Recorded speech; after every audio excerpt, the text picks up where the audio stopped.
Dans de nombreuses sociétés africaines, les personnes frappées par diverses sortes de handicaps sont souvent marginalisées et cela constitue un véritable frein à leur épanouissement. En Côte d'Ivoire par contre, l'association Imagine le Monde a décidé de militer pour leur prise en charge et lutter farouchement contre ces barrières.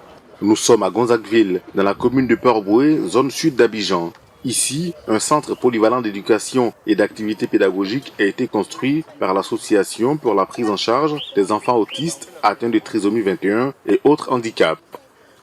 On a décidé de créer une petite école pour accueillir les enfants en situation de handicap du quartier et favoriser l'intégration des enfants dont les familles n'ont pas les moyens d'aller dans d'autres structures qui existent mais qui sont inaccessibles pour eux.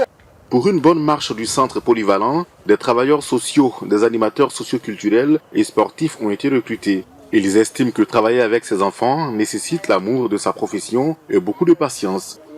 Est-ce que autonomie au niveau de l'économie personnelle, l'enfant arrive à faire certaines choses de la vie, genre comme manger seul, se laver seul, aller aux toilettes seul, et après ça, si nous trouvons une satisfaction dans la prise en charge de l'enfant, nous allons orienter maintenant l'enfant en classe intégratrice.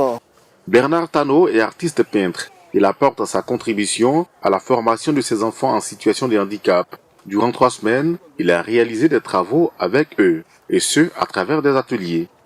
Pour nous, faire cette expérience avec la couleur, la peinture, mettre la couleur sur le blanc, revient à mettre en place un travail de mémoire où on pourrait laisser des traces en disant que ne serait-ce qu'avec la couleur, la peinture, le dessin, on peut retrouver un chemin pour ces enfants.